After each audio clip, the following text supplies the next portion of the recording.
আসসালামু আলাইকুম। জাপান বাংলাদেশ ব্লগে আপনাদের সবাইকে স্বাগতম। আমি হামিদ আজাদ জাপানের সেন্দাই থেকে বলছি। বাংলাদেশে থাকবেন নাকি জাপানে আসবেন, কোনটা আপনার জন্য একটা সঠিক সিদ্ধান্ত হবে, আজকের এই ভিডিওতে আমি আলোচনা করব। ভিডিওটি না টেনে সম্পূর্ণ দেখবেন।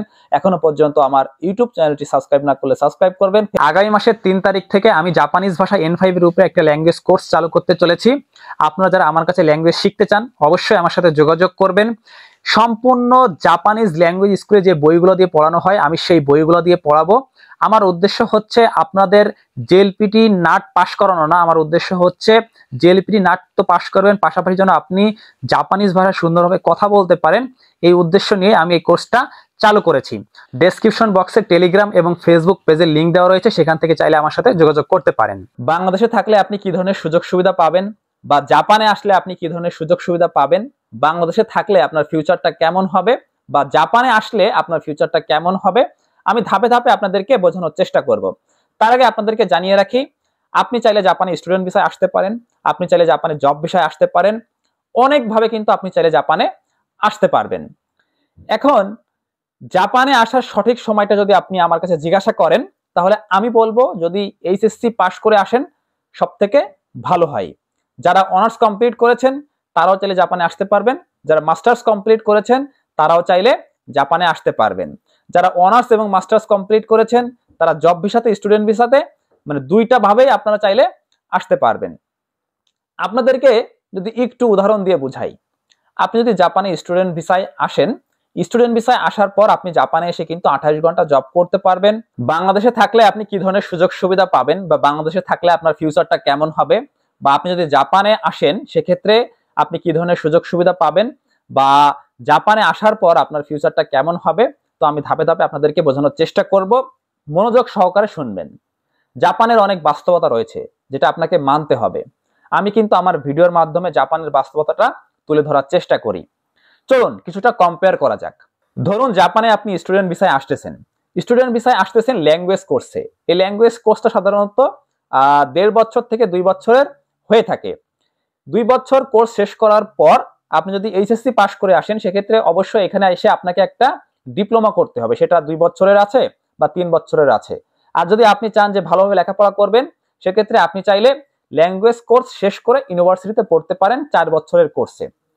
আপনি ল্যাঙ্গুয়েজ কোর্স 2 বছর এবং ইউনিভার্সিটি যদি 2 বছর ধরেন, মোটামুটি আপনার কিন্তু 6 বছর লেখাপড়া করতে হচ্ছে জাপানে এসে, অথবা 4 বছর লেখাপড়া করতে হচ্ছে।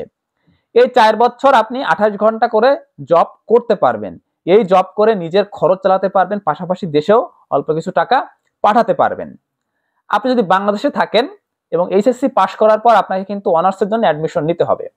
অনার্সের কোর্স কিন্তু সাধারণত 4 বছরের হয়ে থাকে, কিন্তু এটা শেষ হইতে হইতে প্রায় 5 থেকে 6 বছর লেগে যায়। এই 5-6 বছরে আপনি কি করবেন? এই 5-6 বছর আপনাকে পড়তে হবে। হয়তোবা এর মাঝখানে আপনি অল্প কিছু টাকা টিউশন করতে পারেন, আবার নাও করতে পারেন। এটা অনেক কিছুর উপরে নির্ভর করে। এই 4-5 বছর পড়াশোনা করতে কিন্তু আপনার হিউজ পরিমাণ একটা টাকা খরচ হবে, আর আপনি ইনকাম করতে পারতেছেন না 4-5 বছরে। আর জাপানে আপনি যখন এই 4-5 বছর বা 6 বছর লেখাপড়া শেষ করতেছেন, লেখাপড়া থাকাকালীন আপনি ইনকাম করতেছেন, পাশাপাশি আপনি যখন লেখাপড়া শেষ করতেছেন সাথে সাথে কিন্তু আপনি জবে ঢুকে যেতে পারতেছেন, মানে সাথে সাথে আপনি জব পেয়ে যাচ্ছেন। কিন্তু বাংলাদেশ থেকে যখন আপনি অনার্স শেষ করবেন আপনার কিন্তু কোনো নিশ্চয়তা নাই যে আপনি জব পাবেন কি পাবেন না, এবং জব পাইতে গেলেও আপনাকে বড় অঙ্কের টাকা ঘুষ দিতে হবে।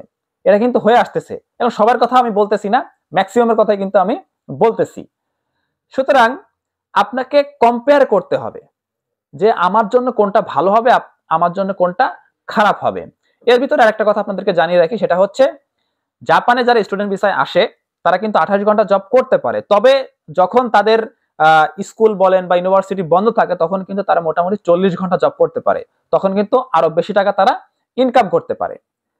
এখন আপনি আপনার বাবার টাকা খরচ করতেছেন, অনার্স করতেছেন, দিন শেষে কিছু দিতে পারতেছেন না, এবং চাকরির জন্য আপনাকে টাকা দিতে হচ্ছে। আর জাপানে আসার পর আপনি নিজের টাকায় পড়তেছেন, পাশাপাশি পরিবারকে দিচ্ছেন, এবং লেখাপড়া শেষ করে এক চান্সে জব পেয়ে যাচ্ছেন। কোনটা আপনাদের কাছে ভালো মনে হয়? তবে কিছু বাস্তবতা আপনাকে মানতে হবে। কি সেই বাস্তবতা? যেটা আমি সব ভিডিওতে সাধারণত বলে থাকি, জাপানে আসার আগে অবশ্যই আপনাকে মানসিকভাবে একটা প্রস্তুতি নিতে হবে। এই প্রস্তুতি কেমন, জাপানের লাইফস্টাইলটা কেমন, এটা আপনাকে আগে জানতে হবে। এইখানে লাইফস্টাইলটা হচ্ছে একটা রোবোটিক লাইফস্টাইল।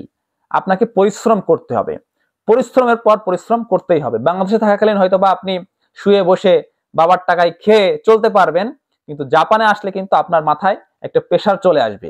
বিশেষ করে যারা মানে ধার করে জাপানে আসে তাদের জন্য একটু প্রেশার হয়ে যায়, কিন্তু তারা দিন শেষে সে ধারগুলো শোধ করতে পারে। এই সংক্রান্ত আমার অনেক ভিডিও রয়েছে, আপনারা চাইলে সেটা দেখতে পারেন। তবে ধার দেনা করে না আসাই ভালো, এটা আপনাদের সবসময় আমি বলে থাকি, এবং এই জিনিসটা আপনারা সবসময় মাথায় রাখবেন। আপনি যদি জাপানে এসে পরিশ্রম করতে পারেন, দেন ইন ফিউচারে আপনার জন্য ভালো একটা জীবন অপেক্ষা করতেছে। আর বাংলাদেশে থাকা মানে আমি মনে করব যে হ্যাঁ, আলসামিতে দিন যাবে, হয়তোবা কাজ করতে হচ্ছে না, কিন্তু আপনি যখন লেখাপড়া শেষ করবেন আপনি জব পাবেন কি পাবেন না এর কিন্তু কোনো নিশ্চয়তা নাই। জাপানে আপনার বন্ধু আসতে নিষেধ করতেছে, জাপানে আপনার ভাই আসতে নিষেধ করতেছে, দিন শেষে তারা কিন্তু জাপানে থাকতেছে, এবং এই যে লাইফস্টাইলের ভিতরে তারা কিন্তু তাদের জীবনযাপন গুলো পরিচালনা করতেছে, তারাও কিন্তু রোবট হয়ে যাচ্ছে। তো আপনি যদি জাপানে আসেন, আপনিও একটা সময় রোবট হয়ে যাবেন, এবং আপনি এই পরিবেশের সাথে কিন্তু মানিয়ে নিতে পারবেন। তো আমি মনে করি জাপানে আসার বেস্ট একটা সময় হচ্ছে এইচএসসি পাস করে জাপানে আসা। এখন যারা অনার্স পাস করেছেন বা মাস্টার্স পাস করেছেন তারাও চাইলে কিন্তু স্টুডেন্ট ভিসায় জাপানে আসতে পারেন, অথবা আপনি যদি মনে করেন যে না লেখাপড়া করব না, তাহলে সরাসরি জব ভিসাতে আসতে পারেন। সেক্ষেত্রে হয়তোবা আপনার টিউশন ফির জন্য কোনো প্যারা থাকবে না, দিন শেষে আপনি ভালো একটা জীবনযাপন করতে পারবেন। এবং আপনি যখন জব ভিসাতে আসবেন তখন কিন্তু আপনার ওয়াইফকে আপনি নিয়ে আসতে পারবেন, বা আপনার ছেলে মেয়েকে আপনি জাপানে নিয়ে আসতে পারবেন, পরিবারের সাথে কিন্তু জাপানে থাকতে পারবেন, এবং বাবা মাকে ঘোরার ক্ষেত্রে জাপানে আনতে পারবেন, এবং আপনার ওয়াইফ কিন্তু সপ্তাহে 28 ঘন্টা জব করতে পারবে। সুতরাং প্রথম হয়তো বা একটু কষ্ট হবে, কিন্তু ইন ফিউচারের কথা যদি আপনি চিন্তা করেন, ভালোভাবে জাপানে আপনি থাকতে পারবেন। তবে জাপানের লাইফটা একটা ব্যস্ততম লাইফ, একটা রোবোটিক লাইফ, এটা আপনাকে অবশ্যই মানতে হবে। তো এখন আপনাদের কাছে আমি ছেড়ে দিচ্ছি যে কি সিদ্ধান্ত আপনাদের এখন নেওয়া উচিত। আপনারা বাংলাদেশে থাকবেন নাকি জাপানে থাকবেন, এটা সম্পূর্ণ আপনার উপরে নির্ভর করবে। সবশেষে একটা কথাই বলবো, জাপানে যদি আপনার আসার চিন্তা ভাবনা থাকে, অবশ্যই জাপানিজ ল্যাঙ্গুয়েজটা সুন্দরভাবে শিখে আসবেন। আর এই জাপানিজ ল্যাঙ্গুয়েজ যদি আপনি না পারেন, জাপানে এসে কিন্তু আপনার জীবনযাত্রা অনেকটা কঠিন হয়ে যাবে। আজকের ভিডিওটি এই পর্যন্ত। সবাই ভালো থাকবেন, সুস্থ থাকবেন। আল্লাহ হাফেজ।